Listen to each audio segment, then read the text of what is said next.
니느웨 성이 어떻게 되는지 지켜보자는 마음으로 요나는 초막을 찢고 그 니느웨 성읍이 망하기를 바라는 마음으로 그 초막 안에서 기다립니다. 요나가 한 니느웨로 가라고 말씀하신 하나님의 명령을 거역하고 다시스로 반대로 가는 그 배를 탄 이유는 이 니느웨 성읍이 망하기를 바라는 마음이었기 때문입니다.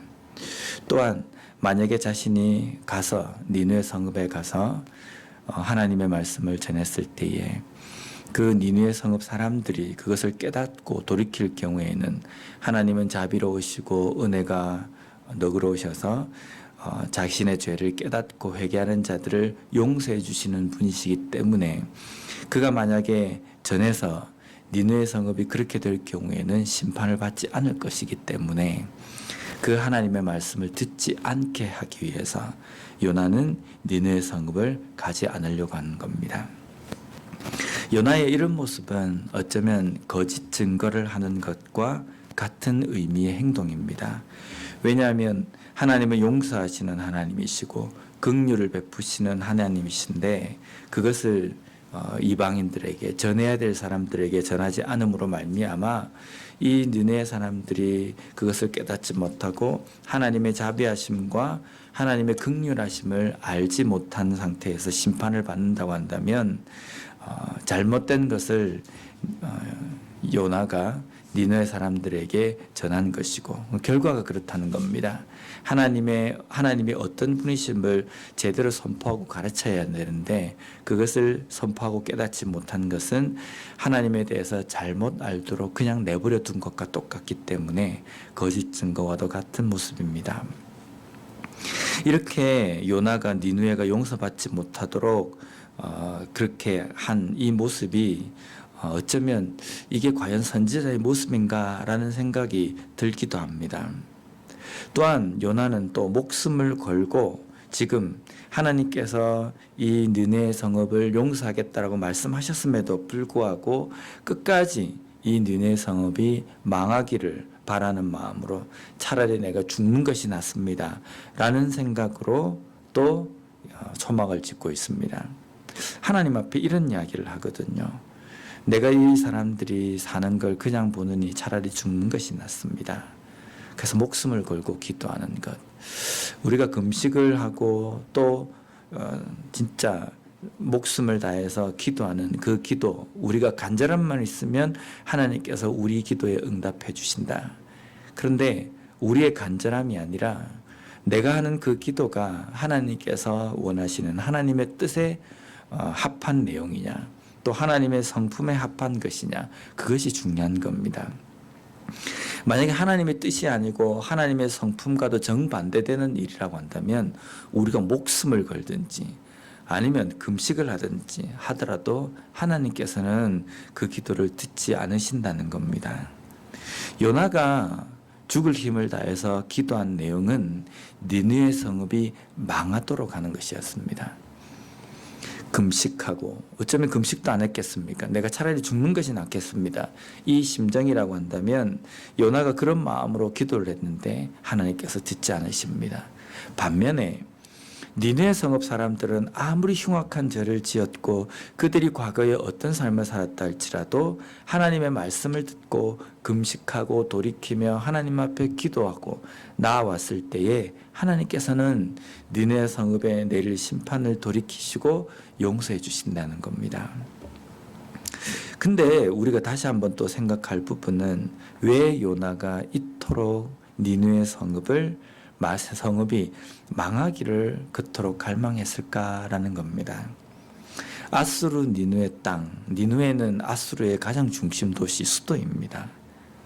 그런데 이 아수르가 어떤 나라냐면 이스라엘 백성들을 끊임없이 괴롭히는 가시뿐만 아니라 정말 자신들의 삶 속에서는 정말 사라졌으면 좋겠는 그러한 대상이고 그러한 존재입니다. 그런데 그 존재가 사라질 수 있는 기회가 생긴 겁니다. 하나님께서 그 땅 가운데 심판을 내리시겠다는 겁니다. 그러니까 얼마나 속이 시원하겠습니까? 됐다. 이제 하나님께서 우리 백성을 돌보셔서 이 아수르를 이 땅 위에서 완전히 멸하시겠구나 라는 그런 기대입니다. 그런데 하나님께서 그걸 하시지 않는다는 겁니다.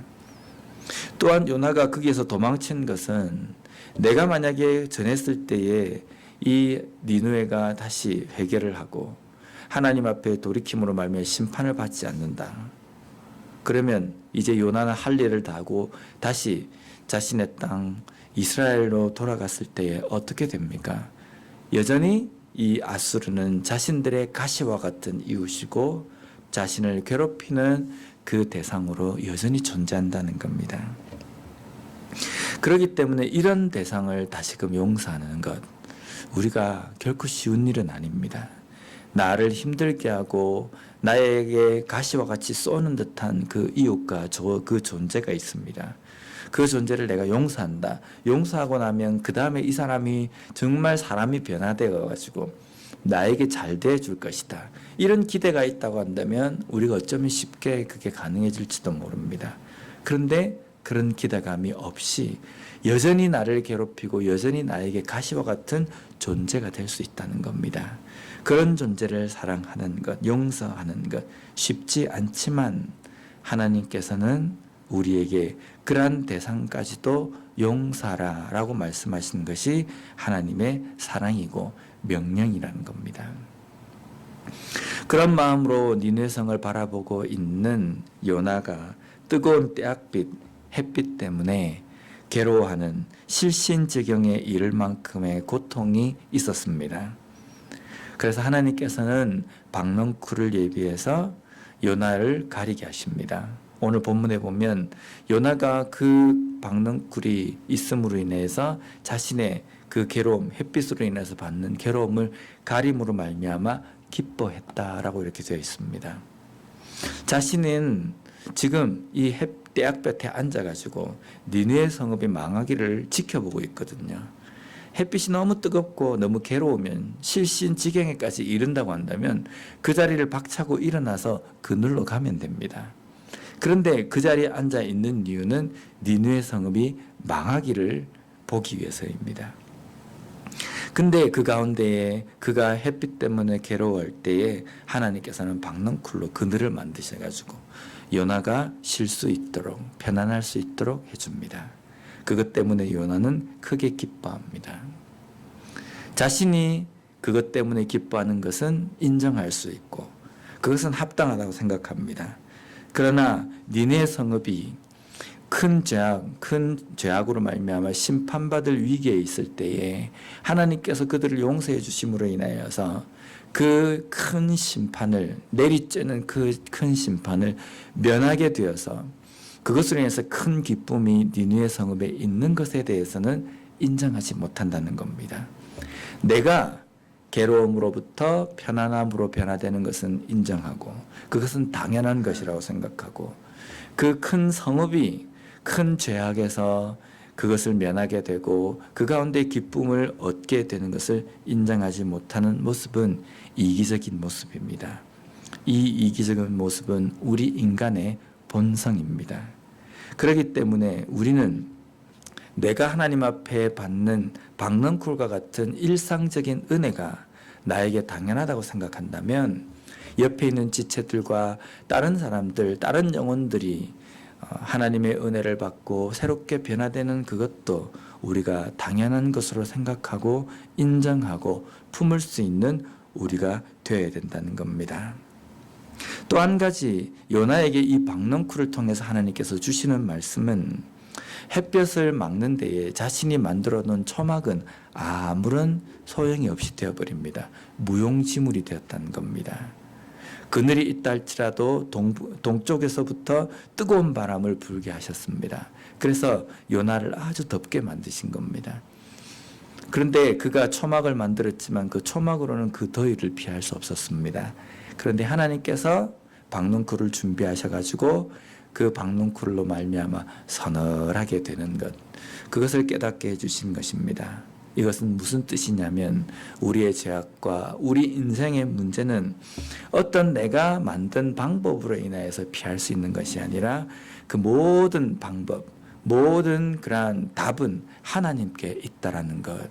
우리 죄악이 용서받는 것은 내가 어떤 방법을 사용했기 때문에 용서받는 것이 아니라 하나님의 방법이 아니고는 우리의 죄의 문제는 해결될 수 없다는 것. 우리가 이 어려움 가운데서 보호받을 수 있는 것은 오직 하나님의 방법밖에 없다는 것. 그것을 요나에게 말씀해 주시고 또 요나의 이 삶을 통해서 우리에게 말씀해 주신다는 겁니다. 신앙의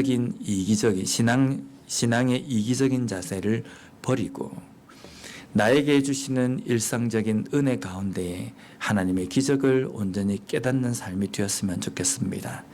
또한 나에게 그런 은혜가 있다고 한다면 내 옆에 있는 지체, 그 지체가 가시와 같은 이웃이라 할지라도 나를 힘들게 하는 이웃이라 할지라도 그들에게도 하나님의 은혜가 함께하기에 그 영혼도 사랑할 수 있는 그러한 넉넉한 마음으로 진정한 그리스도인의 삶으로 살아가는 우리 모두가 되었으면 좋겠습니다. 기도하겠습니다.